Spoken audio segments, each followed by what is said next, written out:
What's up, Tailgaters? You're in the booth with Tailgate Nate today. Welcome to my channel. Championship Week preview predictions are finalizing. They are coming to a close with this video right here. So the final championship game that we are going to preview and predict is the Mountain West title game, and this should be a fun one here from Las Vegas, Nevada. The surprise team in the UNLV Rebels have made it all the way to the conference championship game, but the Boise State Broncos are a team that knows what it takes to win a Mountain West championship. However, they haven't done so in a very long time. We'll see if the Boise State Broncos can get back atop of the mountain in the Mountain West, or if the newcomer, the surprise team in the conference, the UNLV Runnin' Rebels, are going to take that step to becoming kind of the next powerhouse in the Mountain West Conference. We're going to dive into everything Broncos and Rebels here in a little bit. Before we do that, though, hey, just got to thank you really quickly for all the support the channel has seen as of late. It's been crazy to me, and if you want to continue to support the channel, well, pretty much any way that you guys interact with the channel helps to support it. So whether that's subscribing, liking, commenting, sharing, ringing the bell, or simply by watching the video, all of those are huge ways to help support me,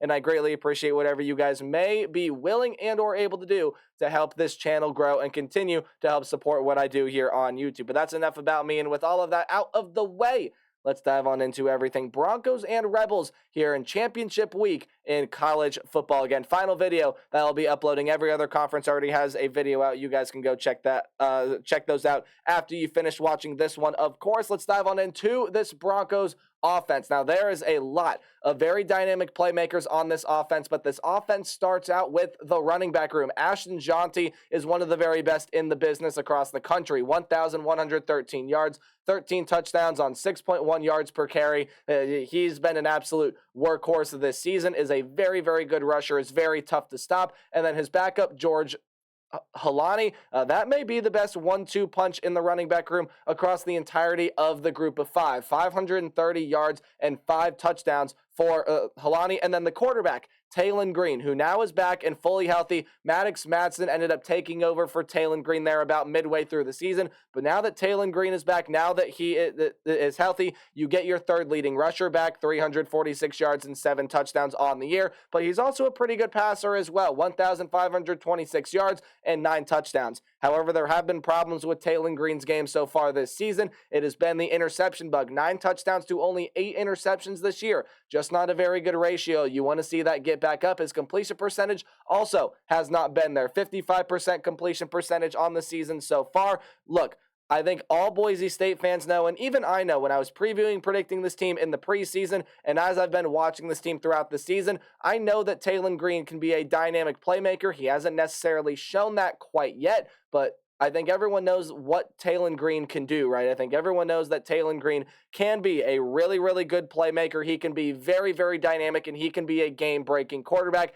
Has not been that so far. He may need to for this Boise State offense here, especially because, look, there are a lot of good weapons in this wide receiver room. Ashton Jeanty actually is the team's second leading receiver, but Billy Bowens, Stephon Cobbs, etc., etc. There are a lot of good weapons here, but the name that Broncos fans didn't hear me mention was Eric McAllister. He's entered the transfer portal and will not be playing in this game. That leaves Boise State without a dynamic pass-catching weapon, or I guess their most dynamic pass-catching weapon, and it means that their quarterback there in Tailon Green's got to step up, play a little bit better than he has so far this season. Moving on to the defense for the Boise State Broncos, it's a lot about this defensive front. They have a really, really good rush defense, I believe second in the Mountain West in fewest yards allowed per carry, 127 rushing yards per game there. Their secondary has some holes, and it definitely allows the big play here and there, but back to this defensive front, right? 34 sacks on the year, just a really, really good stat line, and I will butcher this last name. I apologize. Ahmad Hassanian is one of the best pass rushers, not only in the Mountain West, but I think in the entire country as well. The defensive end has 48 tackles and 12 sacks on the season. He is leading the Broncos in that category. Andrew Simpson is the second leading tackler out of the linebacker realm, second on the team, 6 and a half sacks, and they have a lot of other guys that are capable of being able to bring pressure to the opposing quarterbacks. They're a pretty solid defense on third down. They are able to force some pretty good amounts of turnovers there as well. They have 16 turnovers forced on the season. So overall, it's kind of been an up and down, shaky year from this Boise State defense, but when it buckles down, when it plays well, it is one of the better defenses in the Mountain West Conference. Let's take a look at the UNLV offense. I know the text can be a little bit hard to read. Don't worry, I'll go through most of those stats for you. Hopefully you guys can see those on your screen.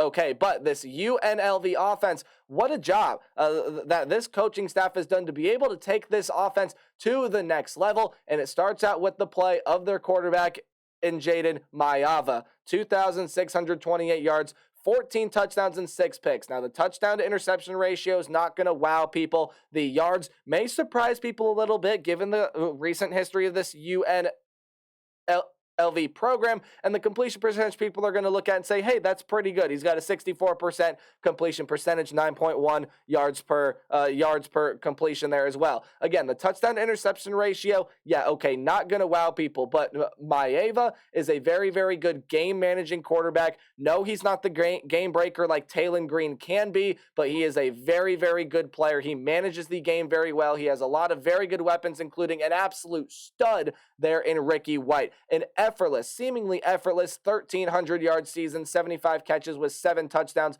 on the season. You heard me talk about Boise State's going to be without their dynamic wide receiver. Well, UNLV is going to have theirs in Ricky White for this game, among many other weapons there as well. And then talking about their backfield, Vincent Davis is their leading rusher with 667 yards, but they have an absolute touchdown machine in the backfield in Jayden Thomas. About the same amount of carries here, 118 for Davis, 107 for Thomas on the year, but Thomas has more than double the amount of touchdowns that Davis does. Thomas is just an absolute touchdown machine. This is one of the best teams in the country on third down at just over 50%. The offensive line does have some holes in the offense, can have some turnover problems, but all in all, what a job the coaching staff has done with this run and rebel offense, with this rebel defense as well. They have definitely taken some steps in the right direction to improve on what they have been in the seasons past. They've gotten a whole lot better on third down, and they've just gotten a whole lot better at being able to stop teams. Now, this defense is also not going to wow people, much like the Boise State, although Boise State probably, in my opinion, has a better run defense. UNLV's run defense is not bad either. I believe they're around middle of the pack in the Mountain West in yards per carry, 151 rush yards per game. That's going to you're going to need to hit the under on that there in this game, especially with the likes of Helani and Janti in the backfield there for the Boise State Broncos. Oh, and then with the ability of Tailgate Green to get outside of the pocket as well.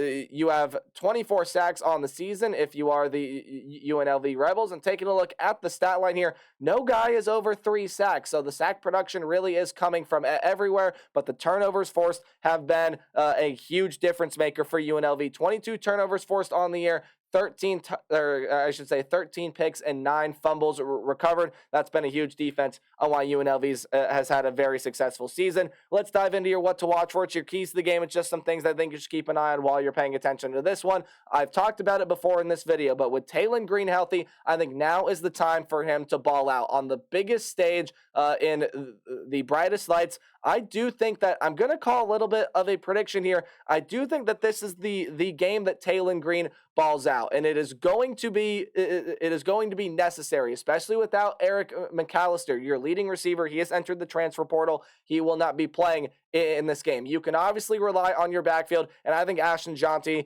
you look at the second bullet point, is going to be very tough to stop, and I even think George Helani is going to have a couple really good moments in this game here as well. But without your leading receiver, it's going to be up to Tailgate Green and the rest of this wide receiver group as well to step up, to be able to make some plays. Ashton Janti is going to get heavily involved in this offense. I would not be surprised at all. And Ashton Janti has done this year, where he has been the team's leading rusher and the leading receiver in the same game. Probably going to end up seeing that here. Ashton Janti is going to get the ball a lot in this game, but Tailgate Green, expect him to get outside of the pocket, expect him to make some throws to some of these other wide receivers here that are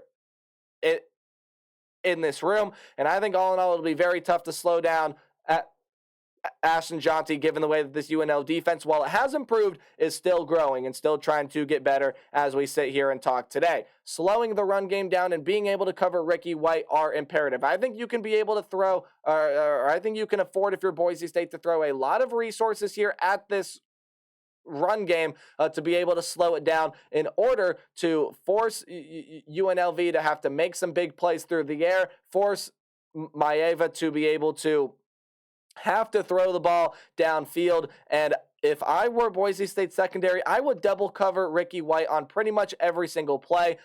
Again, Boise State does not have their dynamic wide receiver weapon. It's going to be more of a ground and pound, control the clock, control the tempo, win the battle of the trenches kind of game for them. Obviously, we know Tailon Green can take some shots down the field, but Maeva to Ricky White is going to be very dangerous. If you can slow down the run game and be able to cover White, hey, the defense is going to put you in good possession because this is a defense that has the ability to force turnovers, and we know it's going to get pressure back to the quarterback as well. Speaking of Maeva to Ricky White, if you are the UNLV Rebels, you got to pretty much do what you've done all season long, which is get that connection going in full swing, but don't forget to run the football, right? Look, Maeva to Ricky White has been an effective combination all season long. Ricky White is accounting for almost half of the passing yards that Maeva has. He's short 14 yards of being able to accomplish that feat. Now, Ricky White's probably going to be the leading receiver for them in this game,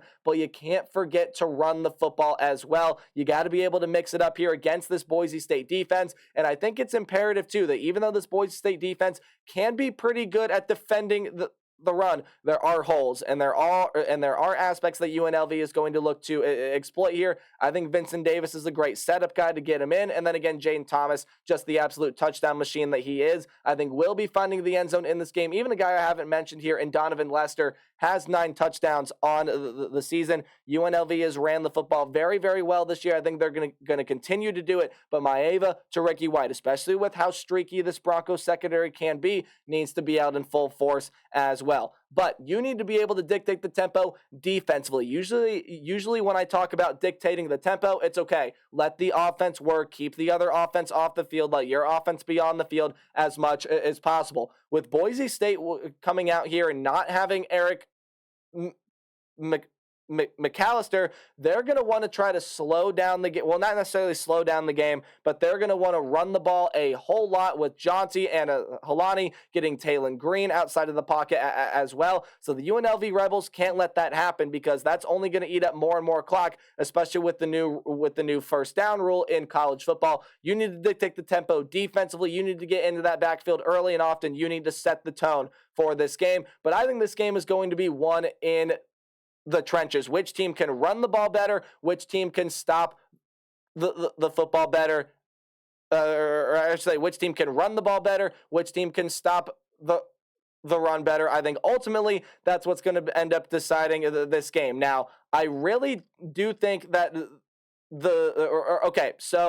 going to go against my word here a little bit because I don't quite think the Battle of Trenches are going to fully dictate this game. I think they're going to have a huge emphasis here in this game, and I really do give the slight edge to Boise State in the trenches, but it's very, very close. I just think Halani and Jonty are 2 really, really good weapons, but without Eric McAllister, Jonty and Halani are going to have their plays, and Tailon Green is going to make a couple dynamic plays. But Tailon Green, while I do think he's going to play a lot better than he has so far in any game throughout this season, he hasn't shown me all year that he can really be that explosive option that the Broncos need. And without their dynamic wide receiver, in which UNLV still has theirs in Ricky White, I'm going to go ahead and take the Rebels here to win the Mountain West Championship. I do believe that this team is going to be able to slow down Jonty and Halani enough to give this offense some time. Maeva is going to be able to hit Ricky White for some deep shots down the field, and I believe that the Rebels will walk away Mountain West Conference champions. Let me know how you guys see this one playing out in the comment section down below. Hey, don't forget to play hard but tailgate harder, and I'll see all you guys in the next video. Goodbye.